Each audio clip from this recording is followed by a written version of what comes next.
everyone, my name is Natasha. I just finished reading Northanger Abbey by the remarkable Jane Austen, and I thought I might share my thoughts on it, just to express a few things which I loved about this novel. Bit of a disclaimer before I proceed. Here on my account, I have no interest in convincing anyone to read what I read or to agree with any of my opinions, because it seems like a very tedious, unrewarding, and insensible task.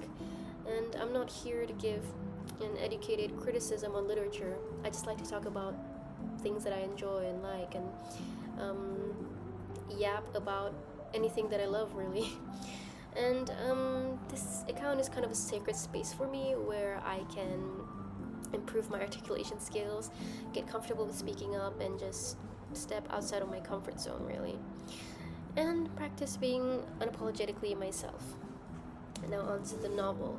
This is my second Jane Austen book. My first was actually Persuasion. And because I was a little underwhelmed by Persuasion, I was most surprised to find that I really enjoyed this book, Northanger Abbey. It was entirely refreshing to read. In this book, I was able to truly appreciate Jane Austen's incredible wit, which she is so famous for, and the sly, satirical commentary on the social conventions of her time and the expectations which women were forced to adhere to. Perhaps it's because the writing is a little easier to follow in this book compared to Persuasion, but I feel as though I was able to catch these little commentaries much better in Northanger Abbey. And even though the romance in Persuasion is very compelling, it's kind of romance that really tugged at my heart, the writing was a bit complicated, and the story was a bit too slow for my liking. Now let's talk about the plot of Northanger Abbey before we delve into the rest of my opinions. Basically, the story follows 17-year-old Catherine Morland, who was raised in a rather sheltered environment among a family of honest, humble people in Fullerton, England. Because of this sheltered upbringing and her young age, our precious protagonist is both a little naive and impressionable. She is also an avid fan of Gothic novels, like me, and is obsessed with the Gothic almost to a fault, because you can see later on in the book that Gothic novels have a very great influence on how she views the situations she's in. And these ideas, these Gothic elements, give her very strange and fantastical ideas. I don't know if I'm articulating my thoughts very well right now, but I hope you get it. Anyway, in the beginning of this book, Catherine is invited by her neighbors, Mr. and Mrs. Allen, to go on holiday at Bath. There, she finds herself in a very different world altogether, a much larger and diverse society, full of people with hidden intentions and less honesty than she had expected. Later on, she meets the charming Henry Tilney as well, who is both kind and witty, feminine and strong-headed, almost eccentric.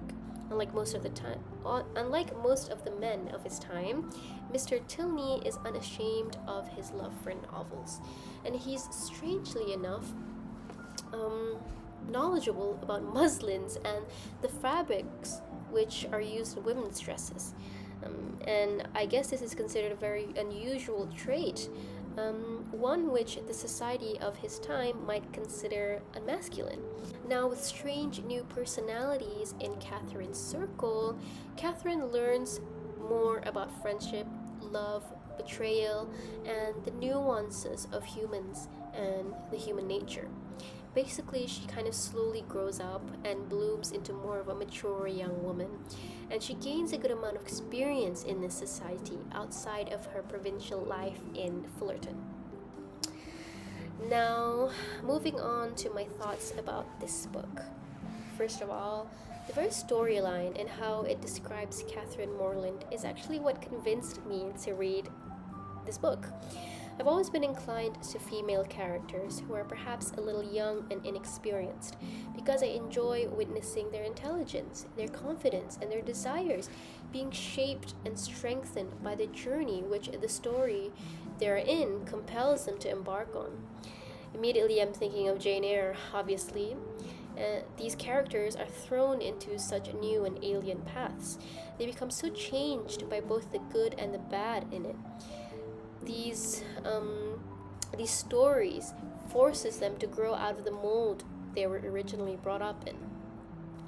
Now, our protagonist, Catherine Morland, is, like I'd mentioned earlier, quite naive because she was raised in a very honest, normal family.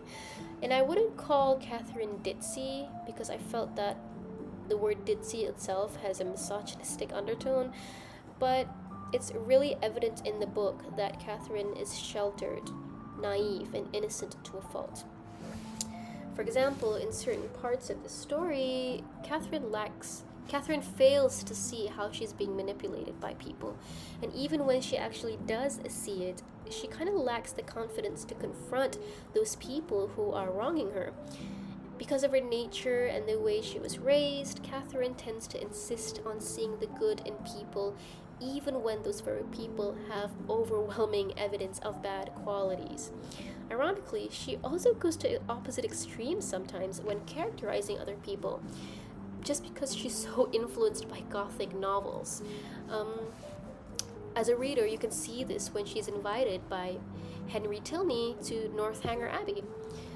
Northanger Abbey is the Tilneys' house. It's an old abbey that Catherine believes is similar to the Gothic places in her favorite novels. In other words, Northanger Abbey is like a Gothic mansion, or it just has a very Gothic air to it. Anyway, there at Northanger Abbey, much to her detriment, her mind becomes very consumed by Gothic elements. Murder, secrets, spirits, and things of that nature. I would say Catherine goes to extremes at times when characterizing people, or when she's judging others. She thinks that if one is a good person, one must be very good, almost incapable of any evil. But when she considers someone to be bad because of certain traits that she dislikes, she then goes on to another extreme and jumps to negative conclusions about them almost instantly. Now, this is what I mean when I say that Catherine is young, and in the beginning of the story, she's still naive about people, about humans, and the complicated nature of our personalities. We know from experience that people aren't entirely bad most of the time, and they're not entirely good either. One might be a cruel person or immoral and yet have positive qualities to them, and others might be good people at heart but have dislikable traits. Many times, it's difficult for young people to discern between the good or bad in other people because, as humans, many of us are often so two-faced, so manipulative. It's a reality that shocks us when our eyes were first opened to it. But anyway, without spoiling the story for you, Catherine eventually grows up. Having met very different varieties of people, she finally learns about discernment. She gains more confidence and generally becomes much more knowledgeable about life and people. And although she's originally somewhat of a people pleaser, Catherine eventually, in one part of the book, becomes brave enough to go against the friends whom she so loved at the risk of their displeasure, just to uphold what she desires and to uphold what she finds important. This, to me, was an amazing and wonderful development in her character. Another aspect that I particularly liked about in this book is the romance. I thought the romance between Henry and Catherine was a very unconventional kind of romance. Unconventional, not unconventional, unconventional. And I say this because in a lot of romance books, especially YA nowadays, the male love interest tends to immediately fall head over heels for the protagonist. And it's a little unrealistic for me. Maybe it's not implicitly shown in the book during the beginning, but it's often heavily implied in romance books. However, in Northanger Abbey, there's a very realistic love story, and Jane Austen herself admits that in the book, the male love interest was not instantly in love with dear Catherine at first sight. Rather, it was a gradual love between Henry and Catherine, planted by the seeds of friendship and watered by the time they spent together. Um, the male interest notices Catherine's adoration for him, her undying devotion to him, and he becomes grateful for it.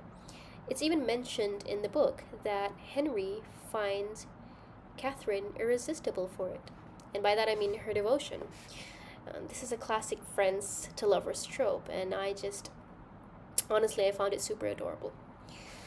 But besides the romance, I was also deeply intrigued by Henry Tilney's personality.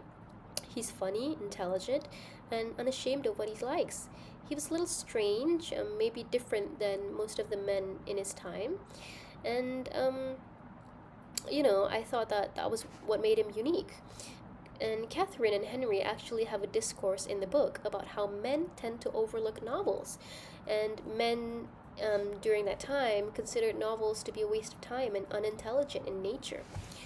And because of this, I believe that Catherine was a little embarrassed of her love for novels, because I guess, other people look down on it. But at discovering that Henry Tilney himself is a lover of novels, and that he doesn't find it embarrassing, that he doesn't find it, a waste of time, her embarrassment sort of evaporates. He actually turns out to be a bit of a know it all, and kind of a grammar Nazi, like I said before, but it's more of a quirky personality trait. He doesn't actually treat Catherine as an inferior, and he never really says anything that is directly insulting to her character. Now, because Catherine is quite innocent and naive, they have a dynamic where she learns a lot from him, and he does a bit of teaching, I guess. So, altogether, they're very fond of each other's company, and although they engage in a lot of witty banter, the sarcastic Henry Tilney has a charming way of keeping it respectful to Catherine. And on a different note, outside of the story itself, my experience reading this was actually really enhanced by the illustrations provided in the book. This copy I have here is a Wordsworth edition, which I borrowed from the library because books are very expensive now. And inside are the prettiest illustrations of the characters in this story, drawn by Hugh Thompson. And I adored each one. Let me show you one really quick. Here. I made a video about it the other day, which you can check out. But yeah, all the drawings are really pretty. And they have sort of a innocence to it. I don't know, just a quality that reminded me of childhood and youth. And, well, finally, altogether, Northanger Abbey to me just felt like a warm, funny, and feel-good coming-of-age story. A timeless novel, one that I'm happy that I read. I was somewhat changed by it, which I think is usually evidence of a good story. And, yeah, that's pretty much it. Honestly, I think there were other things which I wanted to point out about this book. Things that I liked about it, but now I can't seem to remember. So, I'll just end this video by giving Northanger Abbey a rating of 4 out of 5 stars. I would recommend anyone to read it.